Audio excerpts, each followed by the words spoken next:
Doctor साहब, senate का इजलास जारी है जिसमें 26वीं आईनी तरमीम का बिल पेश किए जाने के इम्कानात है। वफाकी काबीना का भी इजलास जारी है। अजीब सा एक सूरत हाल है। मुझे नहीं पता कि इसमें ये जो बात हो रही है कि चीफ जस्टिस जो हैं उनको एक पार्लिमानी कमेटी तैनात किया करेगी। एक और साथ ही सुप्रीम कोर्ट की तरफ से बात आई है, इलेक्शन कमीशन, उसमें एक मैन मेड क्राइसिस है और इसकी मैं तो इसको समझने का कासिर हूँ। हुकूमत के लोगों को भी नहीं पता, किसी को भी नहीं पता कि ये क्या है। मतलब ये कैसे, अगर फ़र्ज़ करें कि एक काबीना का इजलास हुआ और काबीना के इजलास में बहुत से मामला जो हैं वो दुरुस्त होते हैं और बहुत से मामला गलत फैसले हो जाते हैं। ये देखें ना, जैसे अभी मिसाल के तौर पे आप हुकूमत से पूछें, मौजूदा जो अरेंजमेंट है उनसे पूछें कि ये 190 मिलियन पाउंड का जो केस है, तो वो कहेंगे कि जी काबीना के अंदर समरी से हुआ था, किसी ने देखा था, नहीं देखा था, तो वो चैलेंज नहीं हो सकता। तो इसी तरह से अगर वो हुकूमत तब्दील हो गई तो दूसरी हुकूमत आ गई, तो दूसरी काबीना बन गई, तो वो फिर कहेगी कि जी ये दूसरे चीफ जस्टिस होनी चाहिए। तो ये मुझे तो नहीं बिल्कुल समझ आ रहा इसका जो है ना, इसकी कोई, और बहुत सारे लोग होंगे उसमें, बहुत सारी पार्टियां होंगी, वो नाम चुनेंगी, फिर इत्तेफाक हुआ करेगा किसी जज के ऊपर, फिर वो जाएगा जज आगे, वो चीफ जस्टिस बनेगा, तो चाहेंगे तो हटा दे। मतलब मुझे तो, मैं इसको बिल्कुल समझने से कासिर हूँ। और फिर एक लॉबी हुआ करेगी नीचे से, वो 3 जज हमेशा देखा। मतलब ये बड़ी बड़ी अजीब सी बात है, बड़ी अजीब, इसका कोई मुझे सर पे नहीं समझ में आ रहा। बहरहाल देखते हैं कि क्या होता है और बेजान बपा इसके नतीजे में। अच्छा, अब दूसरी जो बात है वो ये है कि ये हालात ख़राब हो रहे हैं मुल्क के अंदर। तो ये मैन मेड क्राइसिस खड़ा हो गया है, बहुत बहुत खौफनाक किस्म का कॉन्स्टिट्यूशनल क्राइसिस बेवक्त का। हालांकि इस वक्त इश्यूज़ बिल्कुल मुख्तलिफ थे, इकॉनमी, सिक्योरिटी, सोशल अनरेस्ट, जो कि मुख्तलिफ शक्लों में सामने आ रहा है। कभी मुजाहरे हो जाते हैं, कोई किसी ना किसी किस्म के मुजाहरे, लोग बेचैन हैं और परेशान हैं। वो कोई रिलीफ वगैरह एक्सपेक्ट कर रहे हैं लोग इस वक्त, क्या बना, कैसे होगा FBI रिफॉर्म। ये अचानक ये पूरा तलपट सा जो सिस्टम हो रहा है, मुझे नहीं पता इसकी क्या, इस वक्त इसकी क्या ज़रूरत थी। अच्छा, ये जो है वो बहरहाल देखते हैं कि मामला किस तरह जाते हैं। लेकिन उसके साथ मैं वही बात कहता हूँ कि रीजन को अगर हम छोड़ देंगे ना, तो ये पाकिस्तान के अंदर का टर्मोइल ये कितना ख़तरनाक है इस वक्त, उसका हमें बाद में अंदाज़ा होगा कि ये कौन से लम्हात थे जब एक मजबूत फ़ैसले करने थे और यहाँ पर क्या सूरत हाल थी पाकिस्तान के अंदर। देखिए पहले तो YS अनवर के हवाले से, YS अनवर कल नशिस्त का अख्ताम हो रहा था तो उस खबर आ रही थी, हमास ने आज तस्दीक कर दी और रात को फिर ये हुआ कि इसराइल की तरफ से भी बाकायदा इस बात की तस्दीक हो गई कि YS अनवर जो है उनको शहीद कर दिया गया।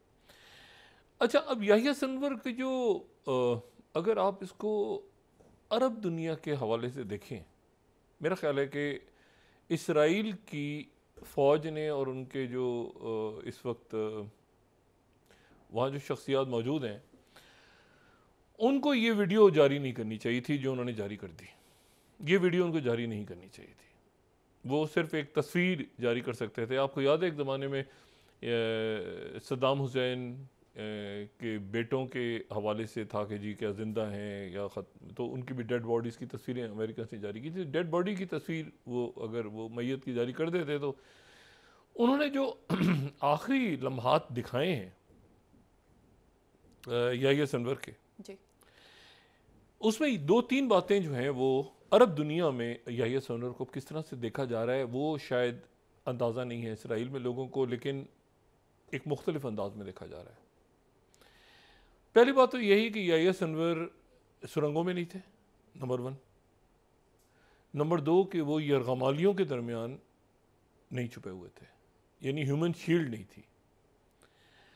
और एक ड्रोन कैमरे की फुटेज है, वो ड्रोन कैमरा जो है एक तबाह इमारत को दिखाता है और उस तबाह इमारत जो है उसकी पहली मंजिल पे वो ड्रोन आता है। उसके बाद वो फर्स्ट उसकी पहली मंजिल के ऊपर वो जाता है, दीवारें उसकी तबाह हैं और एक सोफ़ा है, उस सोफ़े पे एक शख्स बैठा है जिस शख्स ने अपना सर और चेहरा स्कार्फ से जो है वो ढांप रखा है, और उसका एक बाजू जो है वो शदीद ज़ख्मी है, ठीक है।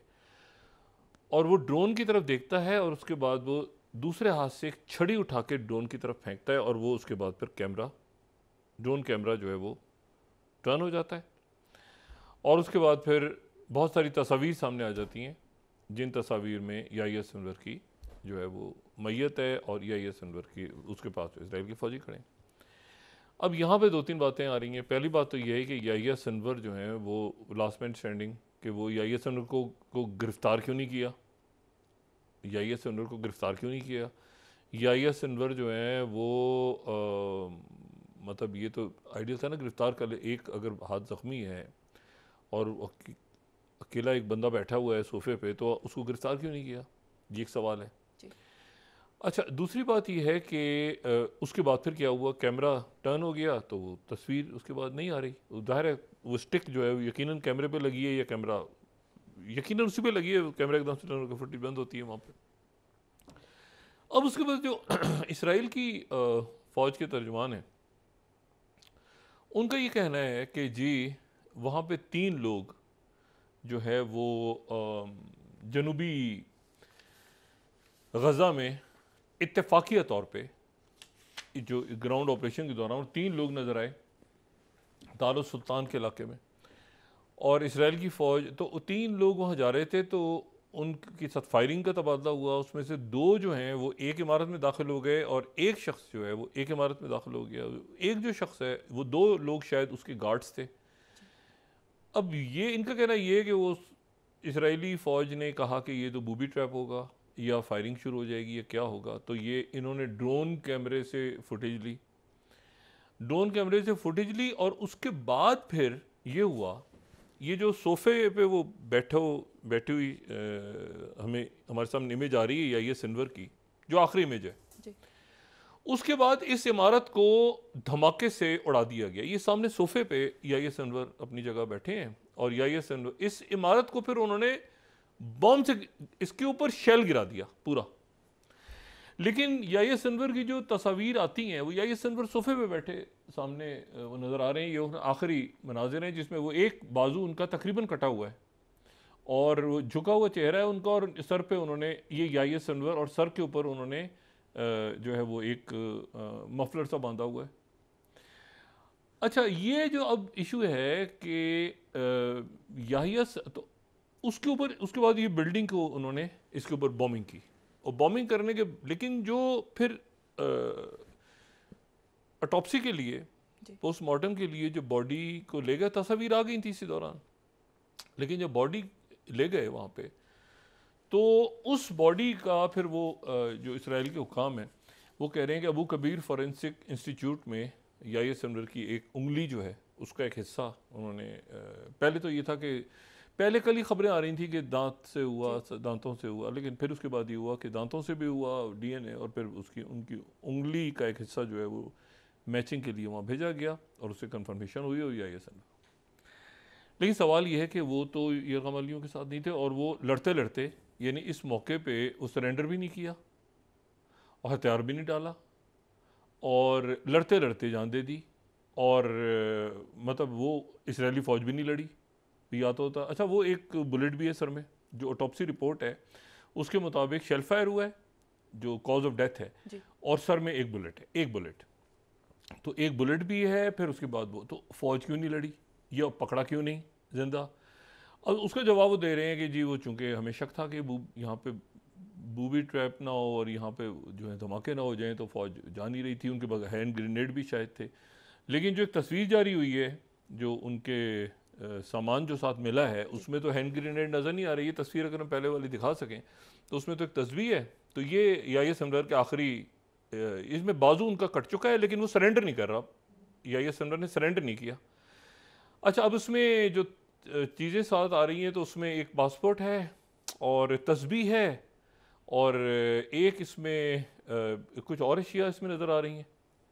अच्छा, इसमें एक दवाइयाँ हैं गालिबन।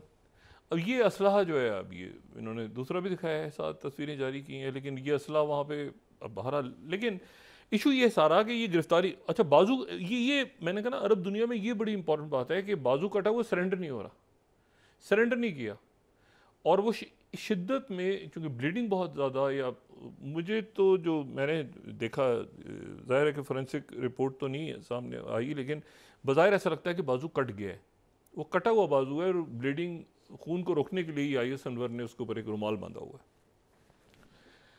अच्छा, उसके बाद ये खैर कैमरा हटता है और IS अनवर की डेथ होती है, और उसके बाद जो है वो उसके आते हैं सामने मनाजिर, तो ये कि उन्होंने कह दिया कि भाई ठीक है, और ज़ाहिर है IS अनवर के हमास ने भी कह दिया कि IS अनवर जो है शहीद हो गए।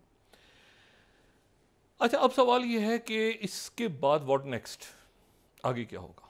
पहली बात तो ये है कि IS अनवर की, ये देखें ना, हिजबुल्लाह की क़यादत जो है वो यानी सैयद हसन नसरुल्लाह और हमास के 2 कायद बैक टू बैक, यानी पहले इस्माइल हानिया और फिर उसके बाद याहिया सिनवर। तो अब जो है वो एक पुराने जो ओल्ड गार्ड्स हैं उनमें से एक अभी जिनके तरफ ज़्यादा तवज्जो जा रही है वो हैं खालिद मिशाल। खालिद मिशाल जो हैं वो कतर में हैं, और खालिद मिशाल वो हैं जो कि इस्माइल हानिया से पहले पोलिट ब्यूरो के सरबराह थे। वो शायद कतर में रहें, हो सकता है टर्की चले जाएं। अगर वो टर्की चले गए तो टर्की की सॉइल के ऊपर तो उनको नहीं हिट कर सकता इसराइल। लेकिन जो हमास के जो कैडर है जी, ये उनके जो अंदर बात चल रही है वो ये चल रही है कि याहिया सिनवर के उनसे 13 साल छोटे उनके भाई